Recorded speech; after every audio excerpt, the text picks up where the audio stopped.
সূরা তাওবায় আল্লাহ তাআলা 8টা খাদের কথা বলেছেন। কয়টা খাত?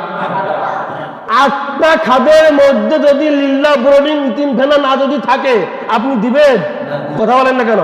কি দিবেন? সওয়াব হবে না। এই হক কতটা সত্য করে ইমামেরা, মুয়াজ্জিনেরা, হক্কান উলামায়ে কিরামেরা বলতে পারে না। আপনি ইতিমকে দেন, সওয়াব হবে।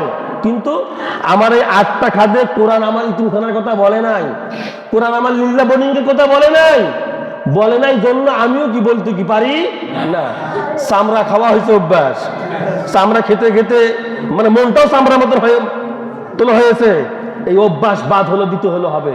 কিসের আলিয়া কিসের কওমিয়া সব বিধাবে ভুলে যেতে হবে। 10টা মৌলবী এক হতে পারেন না, আর মুসল্লিরা কি করে এক হয়? কথা বলেন না কেন?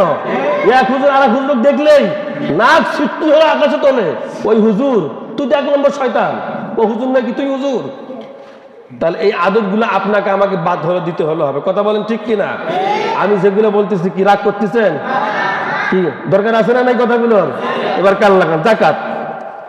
এখন আপনি যাকাত দিবেন। আমার কোরআন হলো বলেছে ইতিমকে যাকাত দাও, মিসকিনকে যাকাত দাও, পথচারীকে যাকাত দাও, এরপর মুসাফিরকে যাকাত দাও। সুবহানাল্লাহ জোরে বলুন। যাকাত এমন লোককে হলো দাও যে মিসকিন, তার জায়গা আছে, জমি আছে, কিন্তু বেচারা পেটের ক্ষুধার যন্ত্রণায় বাইরে বের হয়েছে, চুলগুলো ভালোভাবে আশ্রিয়ে একটা শার্ট গায়ে হলো দিয়ে বেরিয়ে হলো পড়েছে। লোকটার পেটে ক্ষুধা কিন্তু ধরা যায় না। এমন লোক আছে না নাই? কথা বলেন না কেন? আছে না নাই? আল্লাহ নবী বলেন এমন লোককে তুমি তোমার যাকাতের টাকা দাও, যাকাতের পয়সা দাও, যে হবে মুসলিম। সে কি হবে? জোরে বলুন। সে হবে মুসলিম।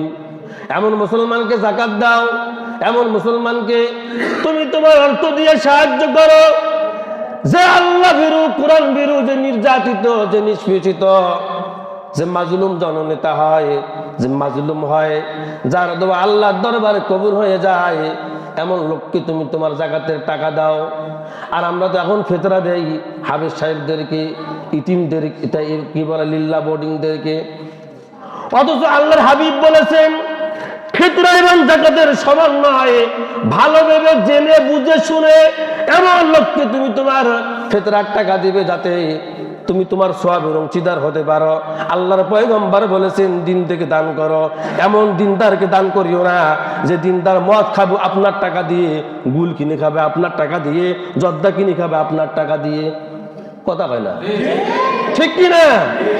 আল্লাহর হাবিব বলেন কান লাগান, এমন লোককে তুমি যাকাত দাও যে অভাবী, যার কয়েকটি মেয়ে আছে, মেয়েগুলো লেখাপড়া করতে পারে না, ছেলেগুলো লেখাপড়া করতে পারে না, কামাই নাই, রোজগার নাই, আশপাশ আত্মীয় স্বজন, এরপর মহল্লার ভিতরে যার মেয়ের বিবাহ হয় না, এমন লোক দেখে দেখে তুমি যদি তোমার যাকাতের টাকা যদি বিতরণ করতে পারো, যদি দান করতে পারো, আল্লাহর পয়গম্বর বলেন কিয়ামতের ময়দানে এই যাকাত বন্টন করার কারণে মুহাম্মদ সাল্লাল্লাহু আলাইহি সাল্লামের সঙ্গে এবং আমার ওই বান্দার সঙ্গে এই রূপ দেখা হবে।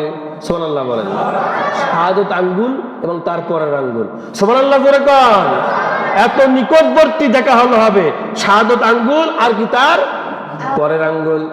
এরপর কান লাগান, আল্লাহর পয়গম্বর বলেন এমন লোককে যাকাত দাও, এমন লোককে ফিতরা দাও যার ভিতরে আল্লাহর ভয় আছে। এখন তো একটা করে ফকরে 7টা করে মোবাইল। কথা কয় না? কেউ আবার ঠ্যাং ঘাড়ের মধ্যে নিয়ে এমনি ব্যান্ডেজ ট্যান্ডেজ হলো করে ঢাকা পল্লীতে বিভিন্ন জায়গায় সওয়াল করতেছে। কথা বলেন না কেন? বোঝার বিষয় আছে বাবা, অনেক আছে না নাই? এই জন্য সকলকে, সবাইকে উত্তম পন্থায় দান হলো করতে হলো হবে। এই মানে এরপর আসুন, যেহেতু আমরা মুসলমান, আল মুসলিমু মান সালিমা আল মুসলিমুনা মিন লিসানিহি ওয়া ইয়াহদিহি, এক মুসলমানের কাছ থেকে আরেক মুসলমান নিরাপদ হবে ওইভাবে যার হাত দ্বারা, যার পা দ্বারা, যার চক্ষু দ্বারা, যার কর্ণ দ্বারা, এরপর যার মেধা দ্বারা অন্য মুসলমান নিরাপদে থাকবে। সুবহানাল্লাহ, জোরে বলুন। কোনো ক্ষতি হলে হবে না, তার নাম হচ্ছে মুসলমান। তার নাম কি? জোরে বলুন, মুসলমান।